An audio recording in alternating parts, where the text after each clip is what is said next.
So I was gonna do this in a little bit of a bigger way. Nothing huge, but something a little more in-depth is what I was thinking originally. Then I realized I couldn't really be fucked to do that, and when I tried, it came off as kind of forced. But the long short of it is, I have a lot of games on Steam, and a good amount of them they're these indie games that I just happen to stumble upon that a lot of people really don't seem to notice. They just kind of fly under the radar for one reason or another, be it marketing or whatever reason a game would just not get noticed. And a good amount of them are probably under 200, 150 reviews, maybe even less than that. And I've noticed from my old streams, when I would stream these weird indie games to my audience at the time, I remember a lot of people going out and either wishlisting the games or buying them and trying them. And I thought that was pretty cool to be able to find these neat little indie games and share them with people. So what I'm going to attempt to do, if this even goes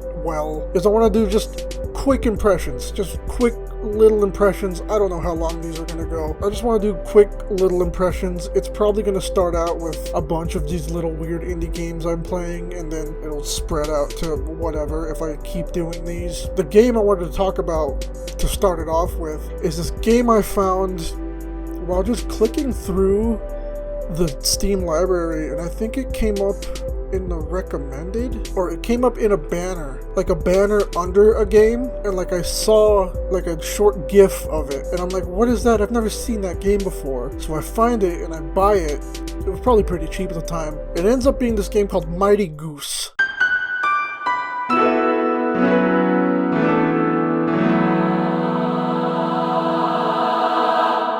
By Blast Mode Games, published by Playism. So Mighty Goose is a run-and-gun game with slight exploration in vehicle segments, and as the title implies, you play as a goose. A mighty goose. A robotic goose. I like the word goose. It's very fast-paced, and there's a lot of stuff on the screen at all times. Thankfully, there's some accessibility options that I think, just off the top of my head, they like highlight some of the bullets, and you can like get rid of screen shake. It doesn't get too bad, but it does help. The accessibility does help. Yeah, as the title implies, Mighty Goose, you play as the titular Mighty Goose, this bounty hunter goose with a gun. Story is pretty sparse. The goose doesn't have much of a backstory, at least not in game. Maybe in advertisements, he has more of a backstory that I didn't really look into. In the game itself, the goose is a bounty hunter. And basically you go through each stage, getting closer and closer to the end, which is the main bad guy is the Void King. But even in each individual stage, you get little self-contained stories. Some of them do kind of fit in with the ongoing narrative of Mighty Goose, in that you inch your way closer and closer to the Void King. It seems like it's influenced a lot by Metal Slug. I also feel like I get some Mega Man X in there. Not a whole lot, but in some of the platforming, I feel some Mega Man X. The game is given to you in this very nice pixel art. Very well done. I don't like the word crisp in general, but it's very well done. The pixel art is very... I just keep saying it's very well done. The pixel art is very clean. It serves its purpose. It doesn't go too far in the realm of like fanciness or anything, but it definitely serves its purpose, and it does look very nice. It's very clean. I would much rather use the word clean than crisp. Although in cutscenes, it does get a little odd. It gets like kind of blotchy and blurry. It reminds me of like Newgrounds cartoons for some reason. In the cutscenes, it gets very strange. But the running and gunning gameplay, it feels very good. The goose has a roll to dodge enemy attacks. The goose starts out with a simple pistol, and in the vein of Metal Slug, you find different weapons dropped from enemies, or you could even pull out your little goose PDA cell phone thing, and for an amount of gold you can buy certain weapons. There's shotguns, machine guns, rocket launchers, plasma cannons. The goose can also be joined by companions you find along the way. There's a decent roster of companions. Each does something else, like a robot that shoots a single shot every now and then, or the rabbit who I think just hits stuff with a wrench, or a duck that I don't think does anything. I would recommend what the fuck is his name? Pigsley or something? Not Pigsley, that's from Star Fox. It's a pig!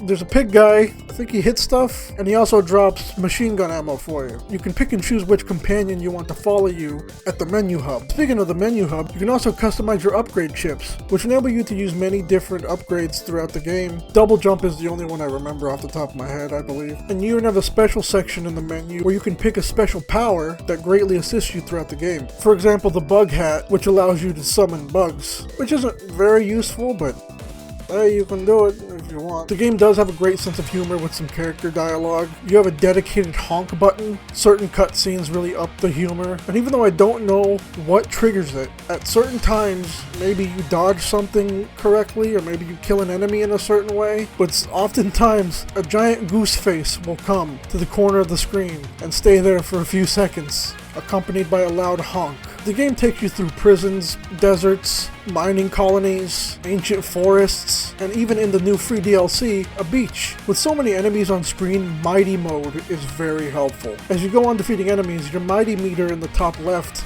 slowly fills up, and once it's all the way full, you activate it and you're invincible, and your rate of fire rapidly increases. Many of the stages have a vehicle segment, some being a bike, a tank, a suit of armor, a plane, and in the beach DLC, a submarine. Something I have to mention is the music. The music is absolutely amazing. Composed by Dominic Ninmark, very upbeat and synth heavy. A lot of the times for me, the music really stole the show. Not to mention the final boss theme, which was just absolutely incredible. Mighty Goose takes about 3 hours to complete the base game, and then at the end, you're propositioned by this mysterious creature to go through this portal to a supposed mirror world. That mirror world kind of just ends up being a new game plus of sorts. Like, the stages all stay relatively the same, they just add more and more enemies, and then once you complete the game again in the new game plus hard mode, whatever, then nothing much happens. You unlock new powers and new upgrades, but nothing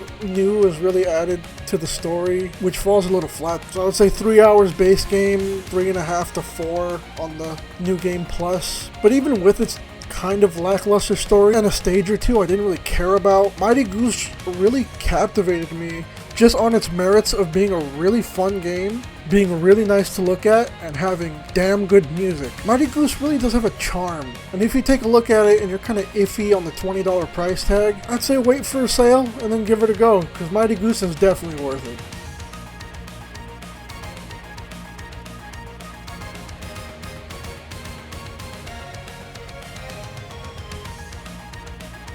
Hey, thanks for watching, thanks for listening. Sorry this was kind of all over the place. This is my first time doing it. It's like 5:30 in the morning. I don't really know what I'm doing. Hopefully it came out good. I don't really know. But if you liked it, I appreciate it. If you have any other games you want me to take a look at and give my impressions on, I'll try almost anything. Leave it in a comment, DM me on Twitter, or tweet at me, or Discord, wherever you can find me. If you like the music playing, because I probably put one of my own songs in the background, check the link below. There's probably stuff down there to click on, my music, collaborations and stuff. But yeah, anyway, thanks for watching, thanks for listening, I really appreciate it.